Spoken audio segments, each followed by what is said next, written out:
요셉이 불효자라는 소리를 혹시 들어본 적이 있습니까? 요셉이 불효자라고요. 야곱의 아들 요셉, 애굽의 총리가 되어서 이스라엘 백성들을 430년간 애굽에서 크게 번성하게 한 주인공이나 마찬가지인데, 그 요셉이 불효자다. 야곱에게 요셉은 불효막심한 불효자다. 이런 말을 혹시 들어본 적이 있으신가요? 전 들어봤어요. 제가 장인어른께서 목회하실 때인가요? 그때 어떤 본강사님이 오셔가지고 요셉 이야기를 하시면서 요셉은 불효자라고. 왜? 오늘 본문을 근거로 해서 요셉은 불효자다 하신 것을 제가 지금도 기억을 합니다. 오늘 읽은 본문이 창세기 41장 51절이거든요. 요셉이 그의 장남의 이름을 므낫세라 하였으니 하나님이 내게 내 모든 고난과 내 아버지의 온 집 일을 잊어버리게 하셨다 하며, 바로 이 구절 때문에 요셉은 불효자라는 거예요. 자, 요셉이 17살에 형들에게 팔려가지고 애굽으로 갔잖아요.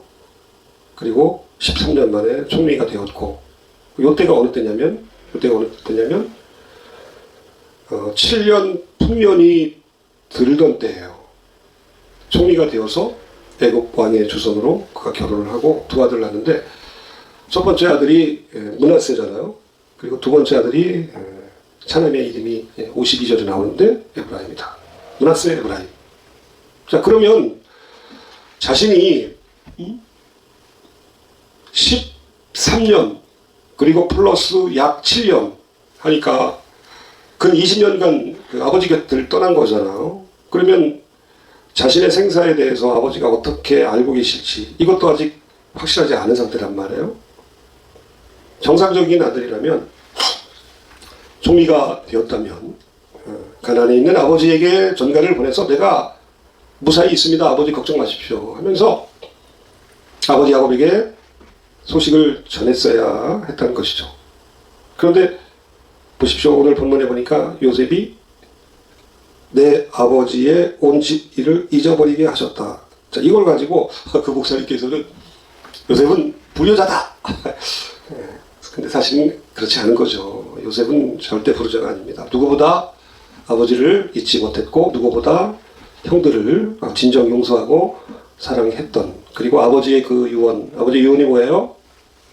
아버지의 유고를 가나안으로 가지고 가서 거기서 이제 배장할 것을 아버지가 유언으로 남겼는데, 그걸 그대로 순종한 사람이 바로 요셉이에요. 요셉은 효자 중에 아주 굉장한 효자죠. 그냥 오늘 우리가 읽은 51절을 그냥 쉽게 생각하면, 아버지의 집을 잊어버려?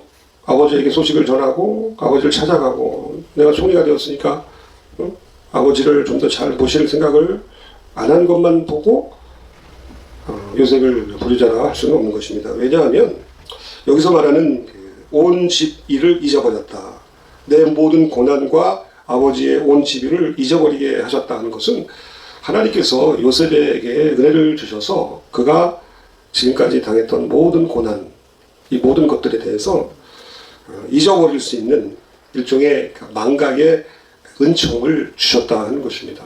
그러니까 여기서 말하는 그 잊어버렸다고 하는 것은 더 이상 생각나지 않는 것이 아니라, 하나님께서 그동안 그 요셉이 당했던 모든 그 고난, 그 말할 수 없는 기가 막힌 어려움들이 있잖아요. 그 모든 것들을 이제 좀 더 객관적으로 떨어져서 이 일 가운데에도 무언가 하나님의 계획이 있을 것이다, 하나님이 역사하실 것이다, 이런 믿음으로 오히려 자신이 당한 모든 고난 속에 스스로 빠져들어가고 거기에 매몰되는 것이 아니라, 하나님께서 나에게 허락하신 일 가운데 분명히 어떤 하나님의 계획이 있을 것이다. 우리는 알고 있잖아요. 우리는 알고 있죠. 요셉과 그 모든 식솔들을 가나안에서 애굽으로 오게 해서 그 가나안 백성이 번성하게 하고 결국 출애굽을 하게 하시는, 하나님의 군대로 출애굽을 하게 하시는 하나님의 그 원대한 계획, 그걸 우리는 알고 있잖아요. 요셉이 그걸 어렴풋이 하나님께서 행하시는 그 일들에 대한 그런 마음을 가지고 있었다라고 하는 것입니다. 요셉이 잊어버린 게 아니에요. 오늘 본문에 분명히 나와 있기를, 어떻게 나와 있습니까? 하나님이 잊어버리게 하셨다. 요셉이 만약에 잊어버렸으면 정말 불효자죠. 그런 불효막심한 자식이 어디 있어요? 자기가 그렇게 잘 됐으면 어떻게 아버지를 생각을 하네. 근데 하나님께서 그 마음을 주장하신 거예요. 사실 요셉이 아버지의 일을 기억하고 뭐 아버지를 찾아가고 뭐 어쩌고 할 만한 그런 여유가 전혀 없었습니다. 그 당시에 가장 강대국인 애굽에서 총리로서 다가올 흉년을 대비해서 국정을 맡아서 애쓴 가운데 가족을 한가하게 돌아볼 만한 개인적인 여유가 없었다고 하는 것이죠. 그래서 오늘 중요한 것은 저는 이렇게 생각해요. 요셉을 하나님께서 위로하신 것입니다. 요셉의 마음을 만져주신 거예요. 요셉의 심령을 우리 하나님께서 붙들어 주신 거예요. 그리고 요셉은 그걸 알고 있었어요. 하나님께서 나를 이곳으로 오게 하시고 이곳에서 내가 총리가 되게 하신 것은 무언가 하나님의 계획이 있을 것이다. 내가 어렸을 때 꾸었던 꿈, 해와 달과 11별이 기도, 절하는 그런 꿈, 무언가 좀 범상치 않은 그러한 꿈, 이것이 혹시 이루어지는 이러한이 아닐까. 요셉은 성령의 사람이었기 때문에 부하매통하지 아니하고 경거망동하게 하지 아니하고 쉽게 자신의 어떤 느낌으로 생각으로 움직일 사람이 결코 아니었습니다. 항상 성령께서 주시는 그 진중한 그런 자세와 태도로 늘 하나님을 의식하며 행했기 때문에 그는 결코 개인의 사사로운 육신의 정 이런 걸 가지고 움직이지 않았다라고 하는 것입니다. 하나님께서 만져주신 거예요. 하나님께서 만져주시니까 요셉의 마음에 어떤 마음이 들어요? 그동안 당했던 여러 가지 고난과 어려움들을 좀 더 객관적으로 바라볼 수 있게 되고 그리고 형들을 이해하게 되고 자기 자신에 대하여 돌이키게 되고 그리고 이 일과 이 계획과 이 고난 문제 속에 무언가 하나님의 계획이 있을 것이다. 하나님의 때가 있을 것이다. 그렇게 기다렸던 것입니다. 기다렸더니 어떻게 돼요? 기다렸더니 가나안에서 이제 야곱이 아들들을 보내서 애굽에서 양식을 구할 수 있도록 보내잖아요. 하나님의 때에 하나님의 방법으로 하나님의 시간 가운데에 만나게 된 거예요. 오늘 그 잊어버린 것도 사실은 하나님이 있게 하신 거예요. 이것도 다른 차원으로 생각하면 내가 당한 어려움 이런 것들을 좀 잊어버려야지 마음을 좀 독하게 먹고 사실 그것도 어떻게 보면 내 의나 마찬가지. 하나님께서 내 마음을 만져주시도록 내 마음을 드려야 됩니다. 내 마음을 드릴 때에 우리 하나님이 만져주셔야지 내가 스스로 어떤 치유나 이 회복을 위해서 내 나름대로의 인간적인 방법을 쓰기보다는 자연스럽게 하나님께서 우리 삶에 부어주시고 또 열어주시고 또 인도하시는 삶 속에서 그 상황 속에서 하나님이 일하시는 그 섬세하신 하나님의 손길을 우리가 믿을 때 하나님께서는요 요셉처럼 당했던 우리 안에 여러 가지 상처와 회한과 여러 가지 어려움들을 자연스럽게 만져주시고 또 치료해 주시고 회복시켜 주실 줄로 믿습니다. 시간이 필요한 거예요. 시간이 필요합니다. 노예로 팔려갔고 억울하게 감옥 생활을 하면서 자신의 처지에만 집중했다면 그는 아마 총리가 될 수 없었을 것이고 만약에 총리가 되었어도 경거망동하게 가난에 찾아가서 아버지를 만난다든가 아버지 형제들에게 아버지 형제가 아니라 자신의 형제들에게 자신이 당했던 것들을 안갚음을 한다든가 이랬을 거예요. 그러면 하나님의 뜻과 하나님의 계획은 이루어질 수가 없는 것입니다. 어찌 보면 요셉은 예수님의 예표이기도 하거든요. 애굽이라고 하는 죄와 사망의 상황 가운데 하나님이 보내주신 구원자로서의 어떤 예표 그런 사명을 제대로 감당하지 못했을 거예요. 그러나 요셉은 서두에 말씀드렸던 것처럼 어떤 목사님이 너는 불효자야 이 녀석아 이런 오해를 살 정도로 그런 하나님을 바라보는 거예요. 너는 어떻게 총리가 되어서도 아버지를 찾아가지 않냐. 그런데 요셉이 불효자라서가 아니라 요셉은 육신의 아버지보다 내 영혼의 아버지이신 하나님께서 나의 삶을 어떻게 어떤 방법으로 인도하실 것인가에 대해서 더 관심을 가지고 그 하나님의 일하심에 집중을 했기 때문에 쉽게 경거망동하게 움직이지 아니하고 하나님의 시간을 기다렸다고 하는 거예요. 결국 형들과 재회하게 되고 그토록 그리웠던 아버지를 모시게 되고 야곱이 130세에 애굽에 가가지고 148세에 죽게 되니까 이 18년을 세상에 그 어떤 아버지가 누릴 수 없는 극진한 효도를 아버지에게 베풀어 드릴 수가 있었던 거예요. 요셉이 쉽게 움직였다면 그랬을까? 결코 불가능한 일입니다. 기다렸다.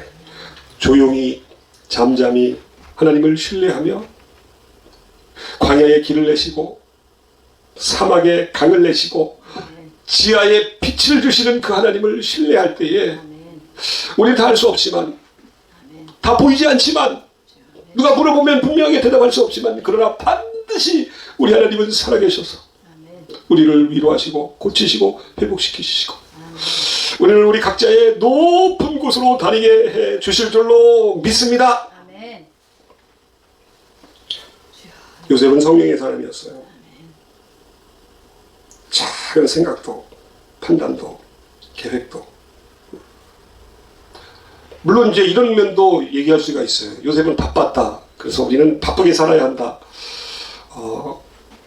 사람이 나이가 들어서 또는 이제 직장을 그만두거나 할 때에 가장 그 괴로움이 무엇일까요? 여러 가지가 있잖아요. 뭐 돈이 없다든가 건강이 안 좋다든가 외롭다든가 돈이 없고 건강하지 못하고 외롭다.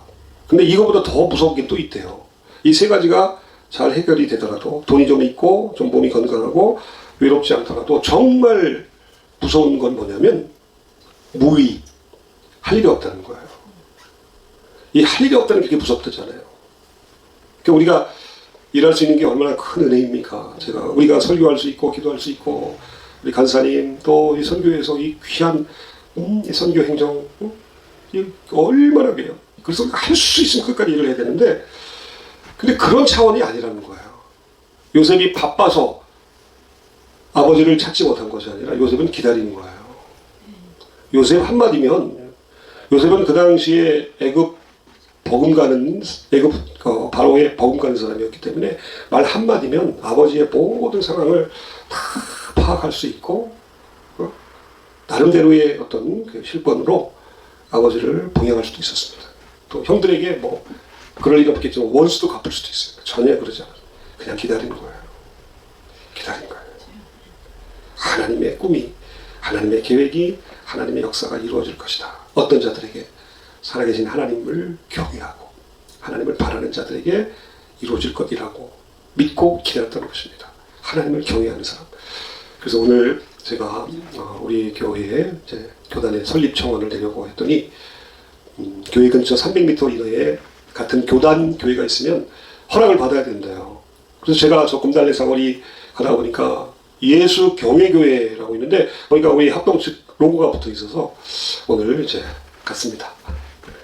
갔는데 깜짝 놀랐어요. 자세히 보니까 합동 측 우리 교단 로고가 아닌 거예요. 약간 녹색, 연두색 해서 십자가 해가지고 비슷한데 우리 교단이 아니에요. 아 그렇구나. 그래서 우리 교단 홈페이지에 들어가서 교회 이름을 검색하니까 교회 이름이 안 나왔구나. 예수 경외교회 이름은 너무너무 좋아. 근데 로고가 그래요. 하나님을 경외하는 사람이었어요. 기다리는 사람이었어요. 그래서 신중하고 경거망동하지 아니하고 진중하게 하나님의 뜻이 이루어지기를 기다렸어요. 우리 예수님의 모습이 그런 모습이었어요. 조용히 잠잠히 신뢰하며 그러면서 어떤 인간적인 가족 간의 이런 정보다 하나님의 뜻과 섭리가 이루어지기를 기다렸던 거예요. 저희 어머니가 제가 사임했던 교회에 다시 가면 안 되겠냐고 저한테 또 물어보시더라고요. 그래서 저는 제가 사임한 교회 이야기를 듣는 게 제 마음에 많이 부담이 되었고 마음이 편치 않아서 어머니 아들이 목회던 교회에 계시는 게 마음이 편하세요? 편하시대요. 근데 제가 좀 불편하니까 교단 우리 선배님 목회하시던 교회도 많이 근처에 있고 그리고 오늘 또 그러시는 거예요. 또 그 교회에 계시던 권사님들이 또 오라고 이렇게 하시니까 어머니가 또 귀가 얇으셔서 그래서 가시라고 했어요. 제가 만약에 어머니 교회 가지 못하게 하면 어머니 나중에라도 하늘을 나가시면 그래서 제가 한이 될 것 같아요. 진짜 부조자가 될 것 같아요. 그래서 어머니, 그래요. 어머니의 길은 어머니의 길이고 제 길은 제 길이네요. 저 때문에 어머니가 다니고 싶은 교회 못 다니게 하면 이것도 제 부조자가 되는 건데 제가 그렇게 편하게 하세요. 또 거기 계신 분들이 얼마나 좋아요. 그래서 어머니 다니세요. 제가 그 일을 통해서도 아 그렇구나. 요셉이 아버지를 찾고 아버지에게 연연하지 않았던 것, 아버지가 귀하지 않아서가 아니에요. 두려우지 않아서가 아니라 더 중요한 것들을 바라봤던 것이죠. 그래서 저도 어머니 그렇게 하세요 하면서 가지라고 편하게 해드렸어요. 어머니는 어머니대로, 전처대로, 야곱은 야곱대로, 요셉은 요셉대로. 요셉이 애굽으로 팔려가 있었던 17년 동안 하나님께서는 요셉에게 놀라운 하나님의 뜻과 계획을 이루시고 요셉을 통한 하나님의 역사가 일어났고 야곱은 야곱대로 그 17년 동안 철저하게 다져지고 철저하게 다듬어지고 참으로 환도뼈를 별면서까지 새로워졌던 야곱이 더 그 기간 동안 험악한 기간을 보내면서 오직 살아계신 하나님만 바라는 사랑으로 거듭나고 새로워졌듯 아 그렇구나. 육신의 부모 또 육신의 자식 연연할 필요가 없구나. 저희 막내도 그래요. 저희 막내도 얼마 전에 저한테 선포를 했어요. 아빠 나 21살 때 교회 독립할 거야. 지금 20살이거든요. 지금 재수하고 있는데 그래라. 그래 네가 태어날 때부터 엄마 아빠 따라다니면서 맨날 전도하고 신방하고 했는데 그래 이제 너도 네가 다니고 싶은 교회 한번 다녀라. 그 마음이 저도 편해요. 그렇게 하니까. 그래 누구도 마찬가지잖아요. 부모 자식 다 마찬가지로 각자 한 사람 한 사람을 통한 하나님의 계획이 있다. 그걸 연연할 거 없다. 인간적인 정으로 그걸 판단할 것도 없다. 우리가 그 자리에서 각자의 자리에서 하나님을 바라보고 조용히 잠잠하고 신뢰하기만 하면 하나님의 뜻은 더 놀랍게 일어난다. 그 불효자 같았던 그 요셉이 세상의 총리로서 18년을 야곱에게 그러한 최고의 효도가 어딨냐고요. 누가 그런 효도를 할 수 있겠어요. 우리가 살아계신 하나님을 바라보고 하나님을 의지하면 우리의 생각과 다르시고 우리의 길과 다르신 그 하나님이 우리의 부족함과 연약함에도 불구하고 우리를 통한 하나님의 놀라운 그 신실한 계획이 분명히 이루어질 줄로 믿습니다. 이 시간에 우리 함께 기도했으면 좋겠어요. 요셉과 야곱 이야기를 통해서 하나님 우리 부모님을 우리 하나님께 맡깁니다. 우리 자녀들을 우리 하나님께 맡겨드립니다. 사랑하는 우리 배우자도 내 남편도 내 아내도 주님 앞에 맡깁니다. 내가 인간적인 육신의 정으로 소욕으로 감정으로 서로 매이거나 매지 않게 하시고 속박하거나 얽어매지 않게 하여 주시고 성령 안에서 자유함 가운데 서로를 축복하며 내가 하나님 한 분을 바랄 때에 내 가족이 우리 가정이 주님 안에 형통하며 잘 되어질 것을 믿고 더욱 주님만 신뢰하는 그 예수 경의 교회처럼 얼마나 좋아. 예수 경의 교회. 우리 교단은 아니지만 살아계신 하나님을 온전히 경외하며 살아갈 수 있게 되고 이 시간에 우리 함께 우리 잠깐 주님 한번 외치고 이 시간에 함께 기도하기를 원합니다. 이 시간에 주님 한번 외치고 함께 기도하도록 하겠습니다. 살아계신 하나님 오늘 요셉을 통해서 그리고 야곱을 통해서 인간적인 정분보다 육신의 생각보다 더 붙들어야 할 것은 하나님께서 이 상황에서 어떻게 일하시고 어떻게 역사하실 것인가에 대한 살아계신 하나님을 신뢰하며 믿는 하나님을 경외하는 믿음인 것을 우리가 잊지 않게 하여 주옵소서. 하나님 참으로 우리의 마음에 살아계신 하나님이 지금도 이 모든 것들을 허락하셨고 이 상황 가운데 우리 하나님이 역사하시며 이 일들을 통해서 우리에게 주시는 하나님의 놀라운 뜻과 섭리가 반드시 있음을 믿고 경고 망동함께 행하지 않게 하시고 온전히 주님을 바라볼 수 있도록 주님을 의지할 수 있도록 우리 주를 온전히 경외하며 행할 수 있도록 주여 도와주시기를 원합니다. 우리가 할 수 있는 것보다 하나님이 하실 수 있는 것은 더 크고 내가 하려고 하는 것보다 하나님이 계획하고 계신 그 일들은 더 놀라운 뜻과 계획이 있는 것을 믿습니다. 하나님 아버지여 하나님의 생각과 하나님의 길은 우리의 생각과 우리의 길보다 훨씬 크고 넓사온데 하나님 우리가 어떤 형편에서든 주를 믿고 의지하며 나아갈 수 있도록 도와주시옵소서. 그래서 하나님 우리가 처한 상황이 광야 같은 상황이고 그리고 사막 같은 상황일지라도 광야에 길을 내시고 사막에 강을 내시는 하나님, 이 지하에도 하나님 이곳에 우리 각자의 심령에 은혜의 빛을 내려 주시옵소서. 주님 안에 형통하게 하여 주시고 성령 안에 행하게 하여 주시고 매 순간 하루하루 하나님의 은혜가 떨어질 때마다 다시 한번 하나님께서 우리에게 은혜를 채워주시고 공급하여 주시고 은혜가 앵꼬나지 않게 하시고 앵꼬날만 하면 우리를 깨우쳐서 하나님 우리를 깨우쳐 주시고 우리에게 신호를 주셔서 다시 한번 그 은혜를 삼으며 그 은혜로 하루하루 한 발자국 한 발자국 살아낼 수 있도록 주님 도와주시기를 원합니다. 하나님 이 수요 기도회에도 주의 은혜를 사모하여 함께 기도한 모든 분들에게 한량없는 주의 위로와 은혜가 끊이지 않게 하여 주시옵소서. 또한 이 자리를 사모하여 주여 나오고 싶었지만 나오지 못한 분들에게도 은혜를 더하여 주시옵소서. 하나님 아버지 특별히 기도합니다. 이제 5월 4일날 빌마 공원에서 새소식반 특별히 파티 전도를 계획하고 있는데 하나님이 도와주셔야 되겠습니다. 아버지 하나님, 강서교회도 공원에 한 발자국도 들여놓지 않고 공원 안에서 절대 전도를 안 한다고 합니다.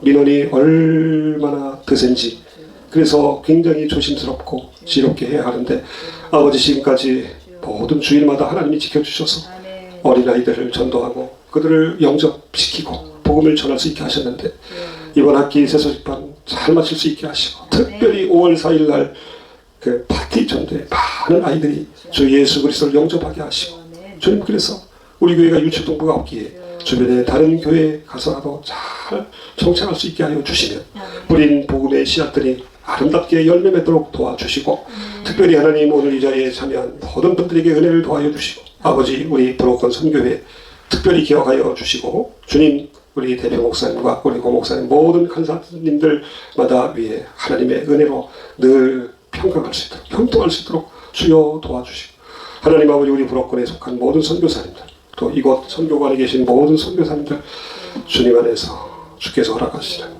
놀라운 평강과 위로가 이 쉬는 기간 가운데 주위에 놀라운 은혜의 역사가 넘치게 하여 주시옵소서. 아멘. 주님 이 까치산 교회 위에도 하나님의 은혜가 끊이지 않게 하여 주시고 부족한 종을 긍휼히 여기시고 불쌍히 여겨 주셔서 없는 은혜의 빛이 날마다 심령 가운데에 넘치도록 역사하여 주시옵소서.